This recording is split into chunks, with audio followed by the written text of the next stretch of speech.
Diolch yn ei weddio.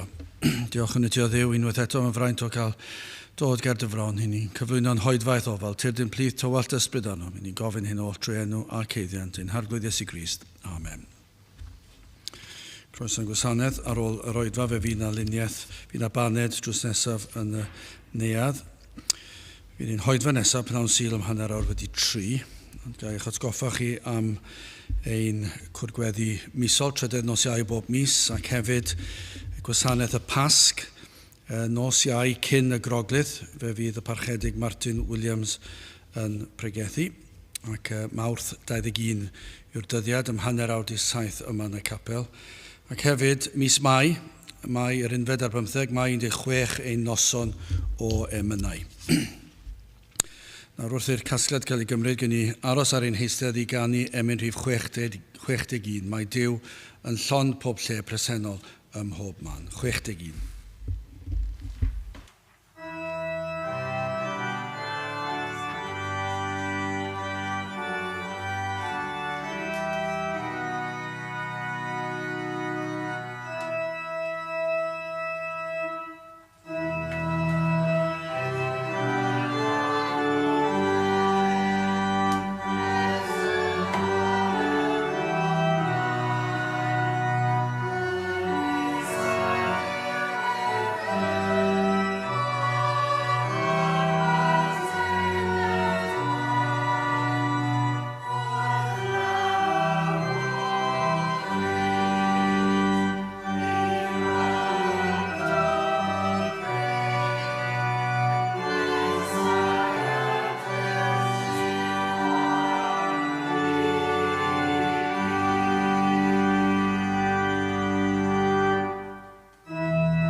Darlleniad o lyfr y Salmau, Salm 86, gyda yn yr adnod gyntaf. Salm 86. Gostwng o arglwydd dy glist, gwrando fi canis trian ac anghennus y dwyf, cadw fy enaid canis sanctaidd y dwyf, achub di dy was o fy niw yr hwn sydd yn ymddiried ynot, trigarha wrthif arglwydd, canis arnat y llefa beinydd, llawen ha enaid o was canis ata ti arglwydd y dyrchafa fe enaid. Canis ti o arglwydd y dwyt dda am addeigar ac o fawr drigaredd i'r rhai oll alwant arnat. Cliw arglwydd fy ngweddi ac ymwrando a llais fy ymbil. Ynydd fy nghyfyngder y llefaf arnat. Canis gwrandewi fi. Nid oes fel tydi ymysg y diwiau o arglwydd na gweithredoedd fel dy weithredoedd di. Yr holl genhedloedd yr rhai a wneithost a ddeiant ac a ddolant ger dyfron di o arglwydd ac a ogoneddant y enw. Canis ydwyd fawr ac yn gwneithu'r hyfeddodau. Ti yn unig wyt Dduw.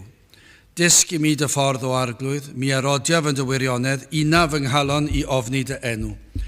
Molianaf di o arglwydd fy niw am holl galon ac ogoneddaf dy enw yn dragywydd. Canis mawr yw dy drigaredd tuag ata fi, a gwaredaist fy enaid o uffern isod. Rhai beilchion ac yfodasant i'm herbyn o ddiw a chynulleidfa trawsion ac eisiasant fy enaid ac nid os odasant di geri bron. Ydy'r tu o arglwydd wyt ddiw trigarog a graslon hwy'r frydig I lyd a helaeth o trigaredd a gwirionydd. Edrych arnaf a thrigar ha wrthyf, dyrod yn erth I ddwas ac achub fab dy wasanaeth ferch. Gwnau mi arwydd daioni fel y gwelo fy nghaseuon ac y gwaradwydder hwynt am I tu o arglwydd fy nghynorthwyo am diddanu. Bydd y bendith Duw ar ei air sanctau Duw. Gyda'ch ni nawr droi at ein harglwydd mewn gweddi. Diolch yn I ti unwaith eto Dduw am y fraint o cael dod at ti ac yn dod trwy enw a thrwy heiddiannau dy fab yn gwiredwr yr arglwydd Iesu Grist. Dyn ni yn diolch am y ffaith i'n bod yn gallu dod fel dy blant wedi mabwysiadu y deulu. Dy fod yn dad nefol arnom ac hyn oll oherwydd i'r arglwydd Iesu Grist dod yn wirfoddol i'r byd yma ac iddo I fyddhau yr hyn oedd yn angenrheidiol ar ein cyfer ni, iddo wneud yr hyn oedd yn rhaid ei wneud mwyn talu'r pris am ein rhyddid. Ac felly ni yn diolch am yr arglwydd Iesu Grist, yn diolch am ei fywyd, ei farwolaeth a'i atgyfodiad, yn diolch I fod nawr wedi esgyn i'r nef, yn eiriol trosom. Ac felly o Dduw, I ni yn gwybod dy fod ti gyda ni yn ystod yr oedfa, ond I ni yn gofyn o Dduw, bydde ti'n caniatáu ni I fod yn fwy ymwybodol oedd bresenoldeb, yn fwy ymwybodol nag I ni erioed wedi ei deimlo ei brofi o'r blaen. I ni yn gweddio Dduw am gyffyrddiad mae'n gwlad wedi phrofi blynyddoedd yn ôl. I ni'n cofio y ffordd yr wyt ti wedi ymweld â'r wlad hon ac I bethau'r hyfed ddigwydd. I ti I gynhesu celonau oedd yn gwbl oeraidd tuag at y bethau di. I'r rhai oedd yn gwbl yn erbyn dy ddydd, dy air, dy bobl, yr efengil ac eto Dduw. I ti i'r rhoed y gair o'r chymyn ac o Dduw iddynt weld I pechod yn syth ac iddynt edifarhau a chredu. O Dduw, yr wyt ti yn abal I wneud y pethau yma unwaith eto ac felly ni'n gofyn I ti o Dduw. Pam yr oedi, pam nad wyt ti yn dod yn ôl. I ni yn plygu i'th awdurdod di ac i'th sofraniaeth di ac yn gwybod o Dduw mae'r cyfan yn dy ddwylo di, ond o Dduw I ni yn gofyn pam fod dros ganrif wedi mynd heibio ers I ti ymweld â'r wlad hon. I ni'n gweddio nad ydyn ni ar fai yn dy yrru I ffwrdd, yn dy gadw di I ffwrdd. O Dduw, I ni yn gweddio bydde di maddau ni am ein crwydro, maddau ni am ein anghrediniaeth, maddau ni o Dduw, hyd yn oed wrth I ni ofyn I ti ddod. Ac hyd yn oed pan I ni'n gofyn pam yr oedi, falle nad yw y deheuad hynny yn ein cylonau fel ag y dylse fod. Maddau ni am hyn, I yn gweddio Dduw a bydde di'n cynnau tân yn ein cylonau, lle bydd y pethau hyn yn bopeth I ni. Ac y byddwn ni yn gweld ein bod yn galw arno ti yn ddyddiol wrth I ni fynd o'n cwmpas ein bywydau o ddydd I ddydd wrth I ni weld y torfeidd sydd heb yr arglwydd Iesu Grist. A bydd yna gri yn dod o'r cylonau, a bydd yna weddi, a bydd yna pledio yn dod yn cylonau. O Dduw, tyrd dychwela i'n plith ni. Tywallt ysbryd arnom, trigar ha wrthym fel dy blant, fel cenedl ac fel gwledydd y byd. A bydde di yn gweld yn iawn I ddod yn ôl ac I weithio'n rymus unwaith eto. Felly o Dduw, ni'n cyflwyno ein hoedfa I ddofal di, yn cyflwyno'r holl ddydd I ddofal di. Dy blant ar hyd a lled o wlad a gwledydd y byd. A byddwn ni yn cael clywed am y ffordd yr wyt ti hyd yn oed heddi wedi ateb ein gweddiau, am ffordd yr wyt ti wedi agor llygaid, rhywennau, rhywle yn y wlad, o falle mwy nag un, rho ffydd mawr I ni, ddysgwyl pethau mawr. Gad I ni ddysgwyl cael clywed hyd yn oed heno am niferoedd sydd wedi dod o'i tywyllwch I oleuni. Felly o Dduw, tyrd, cadw ar un drwg I ffwr, bendithiau'n hoedfa, tyrd cynesa ein cylonau, I ni'n gofyn hyn o trwy enw ac heiddiant ein harglwydd Iesu Grist. Amen.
Gydwch ni ganu rhif 85, tyred arglwydd tyrd yn fian, dim ni'n boddia dan y ne. 85 gyda sefyll i'w chanu.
Dawn testyn o'r salmau, Salm 86 ar 7fed adnod. Salm 86 ag adnod 7, y nydd fy nghyfyngder y llefaf arnat. Canis gwrandewi fi. Gai ofyn cyn dechrau beth yw ein cyflwr ni y prynhawn yma, y ble i ni'n sefyll. Achos mor addas yw'r salmau, i'r Cristion a'r anghredadyn, i'r Cristion, i'r saint. Allwn ni ofyn, a oes na ddeheuad am fwy o ddiw yn ein calonau? A dim yn teimlo ein gwendid, ond dyna efallai yw un o problemau mwyaf yr eglwys hyd yn oed diwygiedig efengyloedd heddi.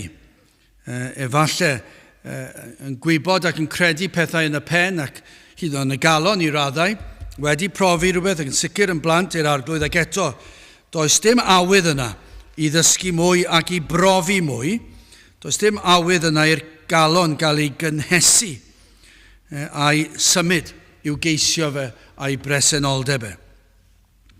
Ac felly pe da fydde yna, petai na rai yn teimlo ac yr ymwybodol o'r angen yna, o'r gwendid yna yn y galon. Ydyn ni'n teimlo'r awydd I gerdded yn agosach a'n Duw ni. Wel, mae'r adnod gyntaf yn addas i'r Cristion, felly gostwng o arglwydd y glist, gwrando fi canis trian ac anghenus y dwyf. Dyna yw'r man cychwyn i'r Cristion. Os yw'r Cristion methu dechrau fyna, mae yna broblem fawr. Dyna beth ddyle fod cri calon y Cristion. Holl ffordd trwy daith bywyd, tan bydd ffydd yn troi yn olwg. Achos ar agosaf y cerddwn gyda Duw, y fendydd a'r llawenydd, ceir hefyd yr ymwybyddiaeth o pa mor wan I ni, a'n pechod, a'n hangen. Fe fydd, mae e'n ddirgelwch yn diwe. Y mwyaf I ni'n profi o bresenoldeb Duw, y mwyaf fyddwn ni yn teimlo y fendydd a'r llawenydd, a'r sicrwydd sydd yn dod gydag e, a'r hapusrwydd sydd yn dod gydag e, ac eto, fydd fwy o ymwybyddiaeth o'n pechod a'n hangen. Ond mae'r salmydd yn ei ddeall, mae wedi brofi fe, a dyna sydd yn dod o'i enau e, dro o tro. Mae wedi deall, mae'n dweud, gostwng o arglwydd y glist, gwrando fi, pam canis trian ac anghenus y dwyf. Ond hefyd, mi fydde hyn wedi bod y cri gyntaf a ddaeth o enau'r salmydd wrth geisio iachawdwriaeth. Ac felly, efallai I rai heddi, yr un math o weddi, yr un cri, fydd yn dod o'r rhai sydd yn ceisio, rhai sydd eto heb dod I gredu, ond sydd ag awydd I gredu. Rhai sydd wedi dechrau falle teimlo'r gwacter yr angen, wedi dechrau gweld I pechod. Am alwad holl bwysig iddyn nhw. Mae mor bwysig i'r Cristion drwy gydol taith y Cristion yn ystod ei fywyd. Ond hefyd mae e'n mor berthnasol i'r un sydd yn ceisio gostwng o arglwydd y glist, gwrando fi canis trian ac anghenus y dwyf. Dychmygwch chi oedfa. Petai yr holl gynulleidfa yn gweddio'r weddi honno. Y saint a'r ceisiwr. Dyna be fyddwn ni'n dychmygu, bydde diwygiad. Dyna be fyddwn ni'n dychmygu, neu cyn diwygiad. Oedfa yn hynny fydd yn arwain I fyny pan mae'r arglwydd yn gweithio. Pob un. Falle llon lle, llon cynulleidfa, falle cannoedd yna, dychmygwch y peth. Petai'r rhai yna sydd heb gredu bod na rhyw gri yn dod o'r galon ar yr arglwydd I ostwng lawr, I blygu lawr, iddo fe blygu lawr, a gwrando arno ni, achos ein bod ni mor anghenus. Ac yna i'r Cristion, I weddio'r un peth, o ddew tyrd, I ni mor wan, I ni mor anghenus fel pobl. Mae dy angen di. Adnod 3-4, trigar hawrth efo arglwydd. Canis arnat y llefaf beinydd. Llawenha enau dy was. Canis at y ti arglwydd y dyrchafaf fy enaid. Dyna yw'r awydd sydd yn yr rhai sydd yn ceisio'r arglwydd. Parhewch felly, dyfal barhewch yn eich ceisio. Pinau bo chi'n Cristion a'i ffeidio. Ceisiwch. Dyrchefwch eich llygaid tuag at y mynyddoedd, tuag at Dduw, yn eich gwendid. Dyna beth sydd yn uno pob un. Y saint a'r di gred. Yr unig gwahaniaeth gallech chi tybio yw, mae'r gwendid yn uno ni gyd, ond yn y saint mae wedi derbyn yr hodd o ffydd ac wedi edifarhau. Ond yn galw am bresenoldeb yr arglwydd i'w nerthu. Ond i'r rhai sydd yn ceisio, yr un yw'r cyngor, galwch ar Dduw I wrando arnoch chi. Wel, yn gyntaf, hoffwn ni edrych ar ddaioni Duw, yn ail gras Duw ac yn olaf yr ateb sydd I weld mor glir yn y salm yma. Wel, yn gyntaf, ddaioni Duw. Dyma ddywed y salmydd sydd yn wir am Dduw. Yn gwbl groes efallai hyn I ni'n deimlo ac hyn I weld o'n cwmpas ni o fewn cymdeithas, a be bynnag mae Satan yn sibrwd i'r gwrthwyneb, allan ni tybio fod na sawl un os na rai ifanc a plant sydd wedi cael ei magu ar ei lwydydd Cristnogol yn gwrando, a maen nhw'n clywed am ddaioni Duw, a maen nhw'n cael trafferth I weld e. Maen nhw'n clywed sybrydion yr un drwg. yn sôn sut y mae Duw ar Efengil yn atal chi rhag gwneud rhai pethau, yn dydy? Y mae Duw yn eich rhwystro chi rhag, neu fel pnaw yma, Cymru'n chwarae, credu wedi dechrau tua awr yn ôl, so byddwn ni'n siwr o fod yn cael clywed fori rhywbryd bod ni wedi colli. Gobeithio ddim, ond dyna i chi bydd y mwyafrif, byddwn ni'n tybio bydd y lawer o Gristnogion wrth i nawr. Falle ddim yn gwrando ar yr oedfa, falle yn gwrando ar y gêm. Ac falle bydd yna rai plant yn grac gyda mam a dad, yn dweud, wel, dwi eisiau gwylio'r gêm, ond mae'n sul, mae'n ddydd sul. Ni ddim yn gwylio ar y sul. Ond pam ni methu gwylio ar y sul? Na i wrando ar y cwrdd nes ymlaen. Fyddai'n mynd i'r capel heno. A mi fydd na rai yn teimlo, mae'r Efengil yn cyfyngu chi, ond mae yna 75,000 yn nghanol. Dwi'n mwyn ti'n siwr fod petai'r ffenesio'r agor, petai Cymru'n sgorio, falle byddwn ni'n clywed nhw. 75,000 yn y stadiwm prynhawn ar ei sil. Dwi ddim yn gwybod os fydd yna gymaint yna, dwi ddim yn siŵr. A faint o filiynau o bobl sy'n gwylio ar y teledu, prynhawn yma ar ei sil. A fydd yna rai plant yn teimlo, dwi'n ddim yn deg, pam i ni ddim yn gallu mynd gyda pawb arall i wylio'r gêm. Neu falle bod yna rhyw bêl-droed mawr mlaen. A maen nhw eisiau mynd, a mae'r Efengil yn cyfyngu. Mae'n torri lawr, falle nos Wener. Falle bod yna blant yn yr ysgol yn ei harddegau eisiau mynd gyda'i ffrindiau nhw. A nos Wener, maen nhw'n mynd mas i'r clybiau nos.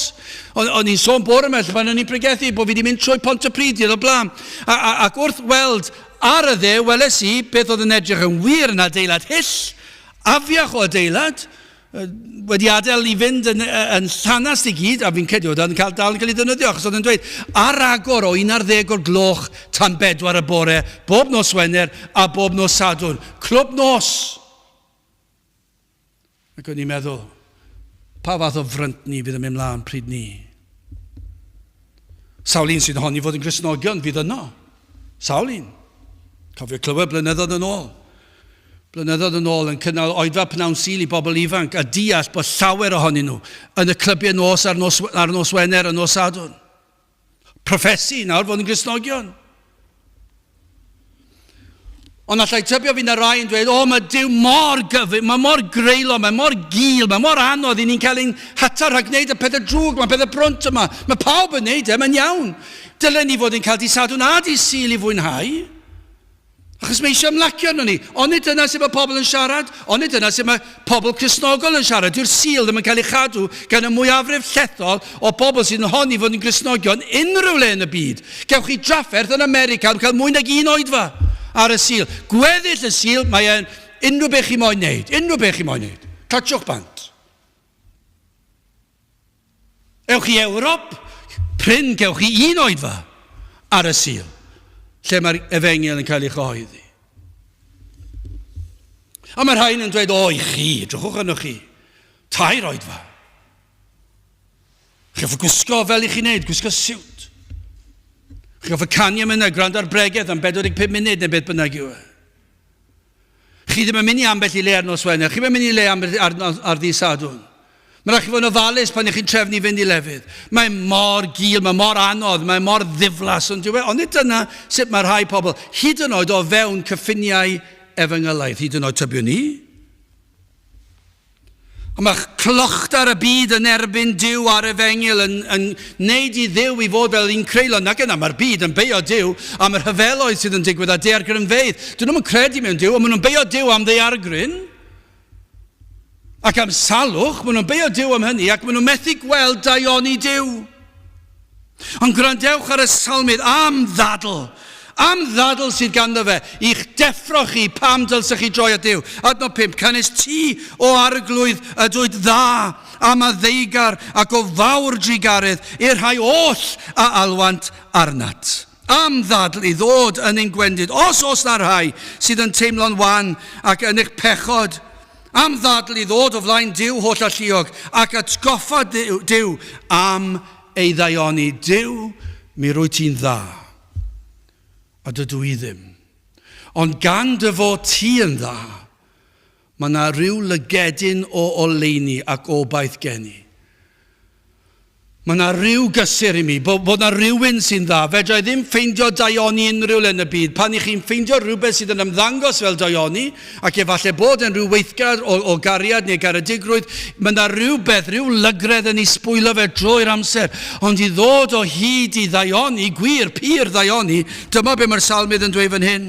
Felly chi sydd yn ofni ac yn teimlo'ch pechod am y tro cyntaf, efallai bod chi heb sylwi tan yn diweddar. Pa mor bechaderus oeddech chi?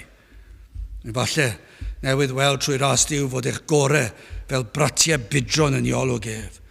Efallai bod eich bod o gefndir crefyddol. A'ch bod chi wedi pwyso ar eich crefydd a'ch daioni. Efallai bod chi wedi cymryd yr her o weddio y bydde Duw'n agor llygad yr enaid I weld eich angen am Grist, I weld eich pechod. Ac nawr mae Duw wedi ateb efallai. Efallai bod yna rhywun sy'n gwrando. A falle bod yn eitha brawychus, ond mae e'n anodd, sy'n cwestiwn yna, mi fydd pob Cristion yn tystio I hyn.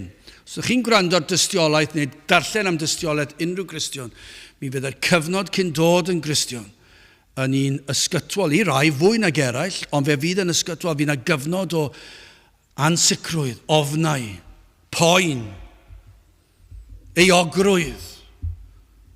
Ddim yn gwybod pa le I droi, sut fedra I wella, a pob math o dwi ddim yn gyfnod hawdd, ac I rai mae'n fwy nag eraill, ond argyhoeddiad o bechod I weld eich pechod am y tro cyntaf, mae'n anodd, ond dyw e?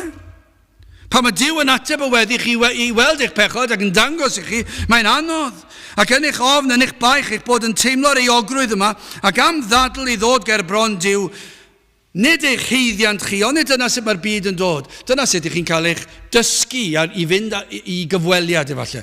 I werthu chi na, I ddweud pam mae chi yw'r gorau. Ac wrth gwrs mae'r rhaid neud na pan I chi'n mynd am swydd. Chi ddim yn gwneud hynny pan yn dod at Dduw. Chi ddim yn dod ger bron Duw eich heiddiant chi. Chi ddim yn dod at Dduw ac yn dweud, dwi di mynd i'r capel trwy fy mywyd. Neu di wrando arna fi. Chi ddim yn dweud o'r Dduw, dwi'n gwybod fy adnodau, dwi'n gwybod yr emynau, dim eisiau llyfr emynau arna fi, achos dwi'n gwybod y geiriau. Dwi'n gwybod y tonau I gyd, dwi'n gwybod enwau'r tonau hyd yn oed. Dyna pa mor dda dwi'n gwybod enwau'r tonau, dwi'n gwybod y geiriau, dwi'n nabod lot o'r adnodau, dwi'n gwybod y straeon a'r hanesion yn y Beibl, dwi wedi mynd i'r capel, dwi wedi dysgu yn yr ysgolsyn, dwi'n gwneud yr holl bethau yma, ac felly dwi'n heiddi gwrandawiad. Dwi ddim yn gweithio fel yna, mae'r gwrthwyneb llwyr. Pan ych chi yn dechrau gweld eich pechod, ych chi'n gweld yr rhagrydd o crefydd hyd yn oed. A nad oes ganddo chi unrhyw heiddiant. Dyna'r adeg. Dyna'r adeg, mae mor bwysig. Pan ych chi'n gweld, does gen I ddim byd I werthu fy hun o flaen Duw. Dim byd. Ac yna chi'n gweld y ddadl orau I gael gwrandawiad gan Dduw I ddweud hyn. Ond mi rwy ti o Dduw yn dda. A dyna'r unig obaith sydd gyda ni. Daioni Duw. Sylwch hyn fod Duw yn ei holl berson. Yr hyn ddyle fe fod. Mae'n frawychus gan I fod yn gweld popeth ac yn berffaith yn ei holl berson. Mae'n codi dychryn arnoch chi. Ond hefyd mae'n dda ac yn deg ac yn gywir hefyd. Mae yna elfen cysurus yn y peth hefyd. Mae yno i'n dychryn ni ac i'n siglo ni, ond hefyd i'n cysuro ni. Mae Duw yn berffaith yn gyfan gwbl. Am wahaniaeth sy'n rhwng ni a Duw. Ni ellir cael eithafion mwy amlwg. Ni yn ein pechod, ein holl berson, pob rhan ohonom, wedi ei lygru gan bechod. Ac yn ar y llaw arall, Duw yn ei ddaioni ac yn ei berffeithrwydd a'i sancteiddrwydd. Dyma I chi ddarlun o ddaioni Duw. Yw bod e'n dangos ei ddaioni teg at bawb.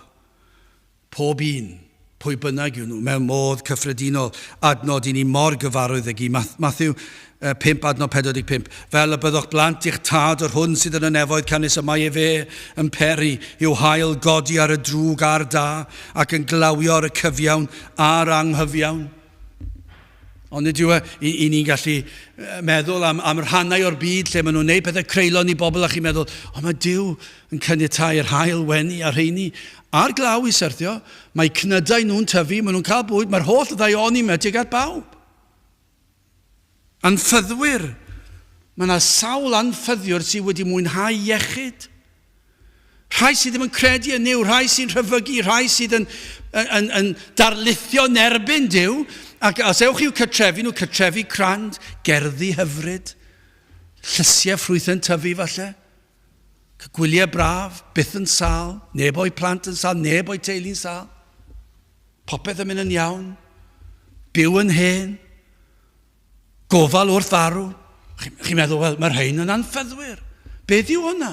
Daioni Duw tuag at reina. Fe fydd y farn yn dod arnyn nhw maes o law, ond dyna chi ddaioni, mae Duw yn gwenu, yr hael yn gwenu, trwy ras Duw ar y drwg ar da, glaw yn syrth ar y drwg ar da. Mor wir yw hyn am ddaioni, y byd yn ei bechod, yn ei wrthwynebiad o Dduw, yn gallu mwynhau y bendithion tymhorol. Mae Duw yw ffynhonnell pob daioni. Os oes yna unrhyw beth da yn digwydd yn y byd yma, mae'r ffynhonnell o Dduw, oherwydd ei fod e'n caniatáu ac yn trigarhau wrthym. Ond am ddaioni a welir yn yr efengil yn yr arglwydd Iesu Grist, dyna i chi yw pen yr holl beth. Mae daioni wrth gwrs bod yr hael a'r glaw yn peri llysiau dyfu a'r anifeiliad i bori.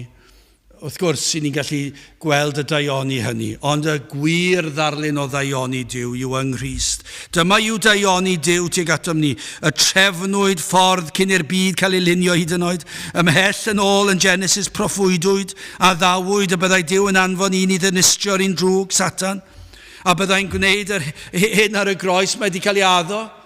Reit ar ddechrau'r Beibl a ddawwyd a trwy gydol yr Hen Testament mae wedi cael ei addo fod Iesu Grist yn mynd i farw ar y groes. Dyna oedd yr addewid. Dyna chi daioni Duw. Mae Ioan yn dweud yn eglur am daioni Duw. Ioan 3 adnod 16 ac 17. Canis felly y caro Duw y byd fel yr hoddodd e fe ei unig anedig fab, fel na choller pwy bynnag a gredo ond o ef, ond caffael ohono fywyd trygwyddo, o blegyd ni ddanfono Duw ei fab i'r byd i ddamnio'r byd. Ond fel yr achubyd y byd trwyddo ef. Dyna chi ddaioni, mae'r ffordd mae'r byd yn dehongli popeth wastad ar y negyddol, ond dyma i chi'r cadarnhaol. Fe fydd Duw yn barnu, fe fydd yn cosbi. Ond dyma o prif nod o blegyd ni ddanfono Duw ei fab i'r byd i ddamnio'r byd, ond fel yr achubyd y byd trwyddo ef. Dyna chi ddaioni. Dyna obaith, dyna newyddion da. Y ceir hybydd yno, y sawl sydd yn gwrthod credu ynddo a phwyso arno y byddant yn golledig. Mae yna rybydd yna, yn sicr mae yna rybydd o farn. Ond dyma yw y newyddion da, cymaint o ddaioni sydd gan Dduw tuag atom. Cymaint ei gariad anfonodd ei fab i ddelio o'n pechod, i ddarparu a chawdwriaeth, i gadw'r gyfraith yn ein lle, i gymryd ein cosb ar y groes. Dyna i chi ddaioni. Dyma i chi'r newyddion. Dyma beth sy'n mor bwysig. Ein bod ni'n cyhoeddi o sil i sil.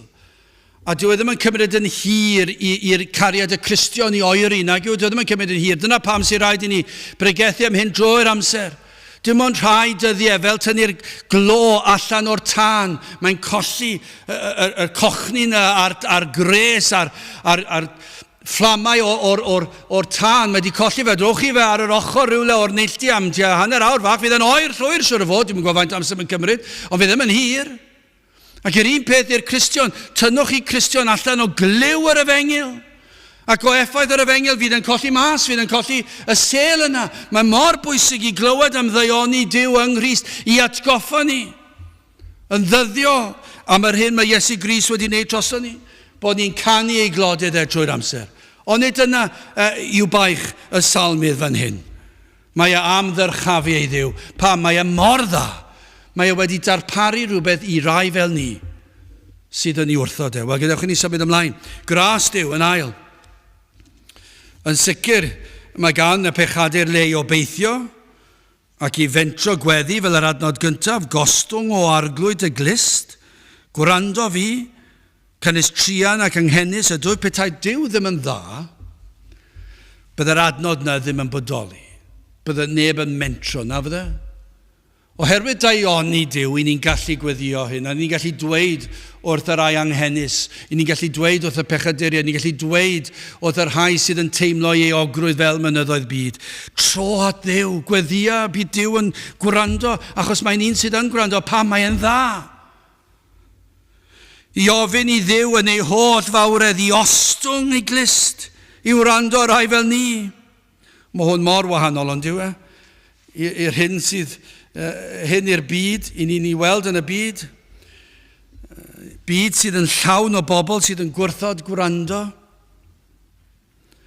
Am helynt sydd wedi bod yn ddiweddar. O'n i wedi ymatal achos o'n i'n gwybod pa mor ofnadw fydda fe. I wylio'r rhaglen am trwbl gyda'r swyddfa bost. A maen nhw trwy'r fod yn enghraifft o sawl peth tebyg dros y blynyddoedd. Y cwmnïau mawr yma. Ac i cael un i wrando. Mae'n dor cylonis yn diwedd. Mae'n dor cylonis. Pan i chi meddwl bod rhain yn bobl go iawn. Ac yn ffonio. A dim ond eisiau rhywun i wrando. Dyna gyd. Ond yn lle ni cael rhywun yn ateb ac yn dweud, na, dim problem, a gwthio yn y ffordd, ddim eisiau dim i wneud, dim yn anfon neb i helpu. Un i wrando, na gyd o'n nhw eisiau. A mae mor anodd yn diwedd ac yn neud nhw'n sal yn gorfforol. Rhai wedi dioddef yn erchill, nifer fawr wedi dioddef yn erchill, achos o'n neb yn fod yn gwrando. Mae'n anodd ac i chi siwr fod i cael rhywbeth llawer llai pan i chi rhywbeth i torri a chi'n ffonio rhyw gwmni. A chi'n gwybod oes dim diddordeb dyn nhw, achos o'n mor fawr, sdim ots gyda nhw o gwbl. Dwi wedi bod am oriau lle ni gyfri dyddiau os nad wythnosau. Dwi wedi bod dros y blynyddoedd diwetha ar y ffôn gyda un cwmni yn dweud bod rhywbeth ddim yn gweithio ac yn trio, mae rai fi cael hwn ac yn y blaen, a chi gallu bod oriau i gael rhywun i wrando ac i ymateb, mae'n amhosib ydyw e. Mae mor anodd a mae'n rhwystredig. A mae hwnna pan i chi ddim wedi gwneud dim byd o'i le. Pan i chi'n ddi-eog. Ond fan hyn, dyma yw daioni a gras Duw. Dydyn ni ddim yn heiddi gwrandawiad gan Dduw. Wrth gwrs, i ni sôn am y bobl ni'n newydd ddisgrifio nawr, o roedden nhw'n heiddi pob gwrandawiad i helpu. Ond pan mae'n dod i gyflwr ein henaid gerbron Duw, does dim un o ni gyda unrhyw troed i sefyll arni o ran heiddiant i cael gwrandawiad. I ni wedi torri cyfraith Duw ac yn ei wneud yn fwriadol ac i ni am i wrthod ni'n troi cefn arno, ni'n ddim eisiau glywed ni eisiau byw ffordd yn hunan. I ni'n elynion i Dduw.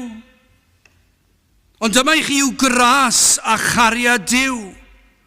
Ei fod ef yn gostwng ei glist i wrando'r rhai sydd ddim yn heiddi fe. A mae'n gwrando ar eiliad, mae'r cri yn dod o'r galon, nid geiriau sydd yn llifodd oddiad yr tafod ac chi ddim yn ei olygu fe. Yr eiliad y mae Duw yn clywed cri y galon, fel i ni'n gwybod, fel mam a dad yn clywed cri plentyn, ac i chi'n gwybod bod nhw wedi brifo. Yn wahanol na cwyno a gwneud ffys. Chi'n gwybod bod nhw wedi brifo ac yn syth i chi mynd atyn nhw, achos chi'n nabod cri o'r galon, ac felly gyda'r pechadur, a felly gyda'r Cristion gyda Duw. Pa mae Duw yn clywed y grin o'r galon, falle mi neb arall yn ei glywed ond mae Duw yn gwybod mae'r rhain o ddifri, mae'r rhain di gweld i pechod, mae'r rhain yn teimlo i ogrwy fel mynyddoedd byd, ac mae'r cri yn dod, o Dduw graslon, helpa fi, gostwng dy glist a gwrando arna fi o Dduw. Dwi ddim yn heiddi fe, trian ac anghennus y dwyf. A chi'n gwybod ar y ddewyd, fy hoff adnod yn y Beibl, Ioan 6:37, yr hyn oll y mae'r tad yn ei roddi mi, a ddaw ata fi, a'r hwn a ddel ata fi, nes bwrio fe fallan ddim, mor wahanol i gwmnïau mawr y byd yma, mor wahanol i unrhyw un yn y byd yma. Os nad yw yn siwtio ni, newn ni ddim gwrando ar neb, fi'n gwybod mae'n ffaith. Dwi'n gwybod, os dwi'n poeni am rhywbeth, a falle byddwn ni eisiau, neu bod rhywun arall yn poeni, os nad yw'n siwtio fi ar y pryd, yna dwi ddim lot o mynedd i wrando. Rhywun yn ffonio'n bryderus, os dwi eisiau gwneud rhywbeth arall, efallai bod fi'n hunanol ar y pryd. Mae'n anodd i cael ffrindiau agos i wrando. Achos ni mor llawn o hunanoldeb, os nad yw'n siwtio fi ar y pryd, gan amlad yw ffrindiau hyd yn oed ddim yn fod yn rhoi eu hunan allan. Ond fan hyn, mor wahanol yw e. Yr hwn a ddel ata fi, nes bwria fe fallan ddim. Mae Duw yn gwrando ar y gri o'r galon, a'r eiliad mae'r cri yn dod, does dim gwrthodiad i'r rhain. Dyna i chi ddaioni. Does dim byd yn y byd yn dod yn agos at y peth. Ond y mae Duw yng Nghrist yn ymestyn allan i fraich, gostwng i glist. Am gariad, am ddaioni, am ras, i wrando ar rai nad ydynt yn heiddi gwrandawiad. I'r rhai sydd wedi pechu, i'r rhai sydd wedi wrthod. Gras yw cariad neu ddaioni anheiddiannol Duw tuag at bobl sydd wedi ei phorffedu. I ni ddim yn heiddi fe, ond dyna chi gras a chariad Duw. Ni ddim yn heiddi fe. Tuag at rai sydd wedi phorffedu, ac sydd wrth natur dan gondemniad Duw, ni wedi phorffedu'r peth. Does dim hawl gyda ni cael gwrandawiad. Does dim hawl da ni ddod ger bron Duw. Does dim lle da ni, does dim dadl da ni, does dim byd o'n plaid ni. Ar wahân i'w ras a'i ddaioni a'i gariad e. Ond am ddadl. Ac ar sail hynny gall unrhyw un ddod. Dyna yw'r efengil, braich estynedig Duw i achub rhai sydd ddim am gael ei hachub. Hynny dyna yw e, mewn ffordd arall. Beth yw'r efengil, beth y'n ni'n pregethu? Beth y'n ni'n pregethu yw hyn, yw braich estynedig Duw yn ymestyn allan i achub rhai sydd ddim eisiau cael ei hachub. Dyna i chi ras, dyna i chi gariad. I rai sydd ddim yn heiddi gael ei hachub. A dyna yw gobaith y ceisiwr. Adnod 6 a 7, clyw arglwydd fy ngweddi, ac ymwrando a llais fy ymbil. Ynydd fy nghyfyngder y llefaf arnat, a hwn sy'n anhygol, canis gwrandewi fi. Mae'n gwrando arno. Yn ein galar ac yn ein cyfyngder, mae'r arglwydd yn gwrando. Mae wedi addo gwrando. A mae wedi addo peidio troi neb i ffwrdd. Dyna i chi ddaioni. Adnod 5 canis ti o arglwydd a dwy dda am addeigar ac o fawr drigaredd i'r rhai oll alwant arnat. Ond dyma deheuad yr ymbiliwr, mae e'n deheu am faddeiant. Ond dyma sy'n achosi'r boen, yr eogrwydd am yr hyn i ni wedi ddweud a'i wneud, am yr hyn i ni. Ac mae'n pwyso arno ni yn diwedd. Ond i glywed ein bod wedi'n maddau, gwybu nad yw yn heiddi maddeiant, gwybu fod wedi troi cefn arno dro ar ôl tro, ond yna i glywed bod maddeiant i'w gael. Gai ofyn, oes yna un sydd yn gwrando sydd yn deheu am faddeiant? Yna dewch at Grist. Mae e wedi agor ffordd lle gellir cael maddeiant. Dyna yw'r daioni. Mae'r llwybr yma o ddaioni Duw yn arwain at faddeiant. Mae Spurgeon yn dweud, mae Duw yn dda wrth roi a maddau. Hynny yw, mae'n rhoi ei ddaioni i ni a chymryd ein drygion i ni. Mae'n tynnu ffwrdd ac yn rhoi yn diwedd. Dyna yw daioni Duw, mae'n tynnu ffwrdd ein drygion i ni a mae'n rhoi ei ddaioni i fe. Dyna yw'r efengil mewn ffordd arall. Mae ganddo ni broblem, i ni'n bechaduriaid, i ni'n ffrwnt. Ac felly daioni Duw yw hyn yng Nghrist, trwy'r hyn am nad Iesu Grist, trwy fywyd perffaith a'i farwolaeth ar y groes, mae'r arglwydd yn tynnu ffwrdd ein drygion i ni, ac yna mae'n rhoi i ni perfeithrwydd Crist. Dyna i chi'r efengil, dyna yw Cristnogaeth. Yr efengil yng Nghrist, dyna ddath i'w wneud y cyfan trwy fywyd a'i farwolaeth a'i atgyfodiad. Mae Joseph Caryl, dyma eto un o fy hoff ddywediadau. Mae maddeiant Duw wrth law i'r rhai ohonoch chi sy'n ceisio.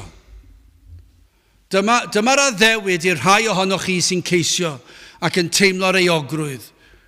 Ond o'r diwedd i chi deall bod daioni Duw yn croesawu'r rhai fel chi. Ac wrth i chi ddod, dyma beth sydd yn wir, mae maddeiant Duw wrth law yn barod i'w roi. Ni fydd oedi, Mae ganddo i bardwn yn aros amdanom. Does dim i'w wneud, ond gosod ein henwa i mewn ar amser. Ond na, mae Joseph Carroll yn dweud, na. Mae'r enw a'r dyddiad yno eisoes ers tragwyddoldeb. Ond dyna yw beth sy'n wneud yr efengil mor anhygoel. Ni methu deall hwn. Sef yn gofyn i chi ddeall, Chi ddim yn mynd i allu deall mawredd Duw, a'i sofraniaeth a'i ragluniaethau fe, ond ni allu plygu ac addoli, ond dyma i chi rhyfeddod yr efengil yw hyn. Mae'r pardwn wedi cael ei ysgrifennu cyn llunio'r byd cyn lledu'r nefoedd wen. Ac yn gyntaf, fe ddwedodd hyn, na gyd, mae'r pardwn yma, na gyd sy'n rhaid i chi wneud i dod at gorseddfaint o ras, i dod at droed y groes a gofyn am faddeuant, ac yna fydd yr enw a'r dyddiad wedi cael ei roi. Ac yna mae Carol yn sylweddoli, na, fi wedi cael anghywir, dim fel am yn gweithio. Mae'r enw a'r dyddiad a'r amser a'r amgylchiadau wedi cael ei ysgrifennu cyn llunio'r byd. Ond ydy hwnna'n gyffroes? Pidwch a deall, gofyn i ddeall, fedrwch i ddim. Ond o dan rhagluniaethau Duw, fydd na rhywun efallai sydd yn gwrando ac wedi teimlo pwysau mawr pechod a ofnau'r beth, pwy bynnag yw ac yna o'r diwedd yn clywed, mae Duw mor dda bod yn gwahodd rai fel chi, a fydd e ddim yn gwrthod, ac chi'n dod, ac chi'n meddwl, a fydd e'n rhoi pardwn i fi, a fydd e'n maddau fi. Wrth gwrs fydd e, mae'n barod ganddo fe, gafodd ei drefnu cyn i'r byd cael ei greu. Dyna yw yr ddysgeidiaeth mawr yr ysgrythyr. Yn sylwch, mae'r adnodd dweud mwy am ddaioni a chariad Duw. Ac o fawr drigaredd i'r rhai oll a alwant arnat. Mae e'n fawr ei drigaredd. Mae yna ddigon o drigaredd ganddo i faddau y pechadur gweithaf. Gai ofyn ydych chi'n galw arno. Os felly sylwch, mae yn fawr ei drigaredd eto yn adnod 15. Mae fel petai am bwysleisio hyn. Ail ddweud y peth. Achos ond ydyw yn wir, ond nid oes na duedd i beidio gwrando ac i golli rhannau. Ac efallai bod na rhywun wedi bod yn meddwl am rhywbeth arall. Wel, dewch nôl, falle newch chi wrando ar y 15fed adnod. Eithir ti o arglwydd oedd Dduw trigarog a graslon, hwyr frydig i lyd, a helaeth o drigaredd a gwirionedd. Mae'n helaeth, mae'n hwyr fredig i lyd, mae'n llawn trigaredd, mae'n raslon, mae'n barod i faddau. Mae chi'n llawn dadleuon, ond a fydd na groeso i rwy'n fel fi?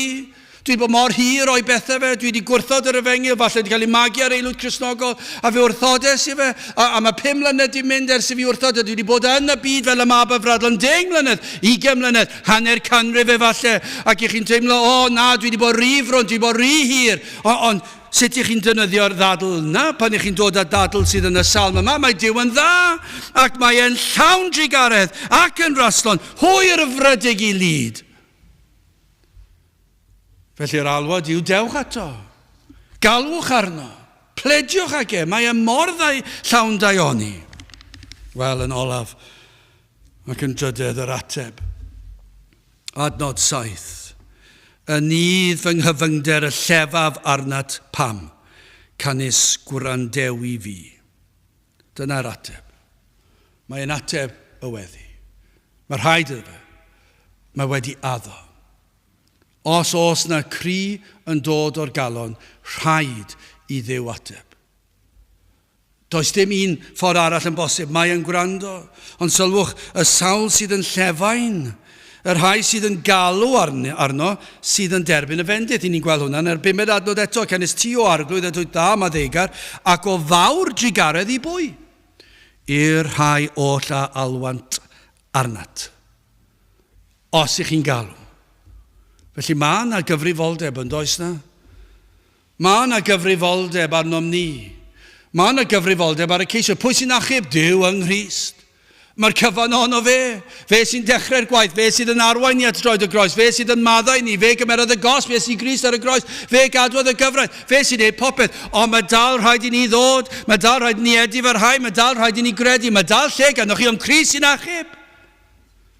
Ac mae di addo. Fe fydd yn dangos trigaredd i'r rhai a alwant arnat. Dim ond galwad, cri lleia posib hyd yn oed am yn alwad, yr alwad o'r galon, nid geiriau ffwrdd â hi, nid rhyw weddi yr hoddir i chi ailadrodd, nid rhyw ddogfen sydd wedi arwyddo i ddweud eich bod wedi credu rhyw athrawiaethau. Wrth gwrs, fe allai bod trwy'r rheini. Wrth gwrs, fe all rhywun darllen gweddi allan a cael ei hachub. Ond dwi'n darllen y weddi ddim yn mynd i achub. Yr hyn sydd yn achub yw Crist. A mae'n ymateb pan mae'r cri yn dod o'r galon. P'na fod ar bapur neu beidio, fan hyn neu fan draw, dwi'n ddim yn bwysig, yr hyn sy'n bwysig yw'r cri o'r galon. Cam dristwch mawr ar y capeli yma sydd yn neud i bobl feddwl bod arwyddo rhyw ddogfen neu gweddio rhyw weddi neu dod mlaen i'r blaen neu beth bynnag, rhoi llaw fyny neu beth bynnag yw e. Neu wneud hyn a llall, cael eich bydyddio neu beth bynnag, os newch chi'r pethau yma, popeth yn iawn. Na, pidwch cael eich twyllo, fi'n lawer yn rhagwyddoldeb sydd yn meddwl gan bod nhw wedi arwyddo ddogfen, wedi cael ei bydyddio, dod yn aelod neu beth bynnag, fydden nhw'n meddwl, mae hwnna'n iawn, mae eisiau deffro nhw, dweud, na, nid yna beth sy'n achub. Nid gweddio rhyw eiriau, nid arwyddo rhyw ddogfen, nid mynd i'r dŵr yn y bedydd, dim un o'r ein yn achub. Does dim un adnod yn y Beibl yn dweud bod ein yn achub, ond beth i ni'n gwybod yw Crist sy'n achub, a mae eisiau bobl i sylweddoli yn y dewch at Crist, ac pan ych chi'n gweld eich pechod, fod y cri o'r galon yn dod. Ond am ateb i weddi, adnod 13, am sicrwydd. Cynnes mawr yw dy drigaredd tuag ata fi, a gwaredaist fy enaid o uffern isod. Dim syndod bod yr emynydd yn gallu dweud diolch i ti yr holl a lluog Dduw am yr efengil sanctaidd. Halleluia. Amen. Mae mor syml yn diwe, ond mae'n cynnwys popeth. Mae fel y salmydd, mae wedi deall. Fedrai ddim meddwl am unrhyw reswm pam na ddylai pechadur ddod at Grist a throi nawr. Does dim un reswm gall unrhyw un ddod a dweud, mae rai fi wella, na fedrwch chi ddim gwella chi hunan. Mae rai fi feddwl mwy, na, does dim amser i feddwl fwy. Mae rai fi fynd i gael sgwrs am y peth, dwi ddim yn gwybod, mae rai fi gymharu cryfedd eraill, na, mae rheina wedi profi, dyn nhw ddim yn achub, dyn nhw'n rhoi heddwch, ond mae Crist wedi addo, dyn nhw'n gallu torri a ddewid. Dewch ato tra ei fod yn agos. Gai ofyn, oes yna rai yma sydd yn teimlo baich ei pechod? Mae Eseia yn dweud, dewch, Eseia 55 adnod 1, o dewch i'r dyfroedd. Os ych chi'n teimlo felly, dewch i'r dyfroedd. Bob un y mae syched arno. Hwn nid oes arian gano, dewch prynwch a bwytewch. Dewch prynwch wyn a llaeth heb arian ac heb werth. Dewch at Grist, fe fydd e'n bodloni'n llwyr. Mae'n mynd ymlaen yn y 6 a 7 adnod, ceisiwch yr arglwydd, tra galler ei gael gelwch arno, tra fydd o'n agos, gadawed y drygionus ei ffordd, edifarhewch, ar gŵr anwyr ei feddyliau, a dychweled at yr arglwydd, ac fe a gymer drigaredd arno, ac at ein diw ni, oherwydd fe a arbed yn helaeth. Yn union fel yn efengil yn ôl Matthew. Mae'r efengil drwyddi draw yn yr Hen Testament, ac mae e trwy'r Testament newydd. A dyma'r addewid i chi, adnod 7, y nydd fy nghyfyngder. Oes na rhai sydd yn teimlo'r angen y faich. Y nydd fy nghyfyngder, y llefaf arnat. Pam? Canis gwrandewi fi. Dyna'r addewid i chi. Fe fydd yr arglwydd yn gwrando. Fe fydd yr arglwydd yn ateb. Fe fydd yr arglwydd yn maddau yn helaeth. Yn eich golchi'n wynach na'r eira. Yn maddau'r holl bechodau. Ac yn eich gwneud yn blant iddo fe. Yn nydd fy nghyfyngder llefaf arnat. Canis gwrandewi fi. Gadewch i ni weddio. O Dduw, i ni yn diolch i ti am yr efengil. Diolch am yr arglwydd Iesu Grist. I ni yn diolch am dy ddaioni, am dy ras, am dy drigaredd, ac yn gweddio by'n rai yn gweld mai dyma'r unig achos, dyma'r unig rheswm gallwn ddod ger dy fron di. Dyma'r unig ddadl gallwn ni ddod o'th flaen, dy fod yn dduw o ddaioni. Te'r gweithiau'n rymus yn ein plith, i ni gofyn hyn oll trwy enw ac heiddiant yn arglwydd Iesu Grist. Amen. Dewch ni orffen trwy ganu Emerif 524, Pechadur wyf o arglwydd sy'n curo wrth y ddor, erioed mae drydri garedd i ddiwedd i mi'n stor. 5-2-4 gywn i sefyll i'w chanu.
A nawr bydd ydi ras ein harglwydd Iesu Grist a chariad Duw a chymdeithas yr ysbryd glân fod gyda chwi oll hyd byth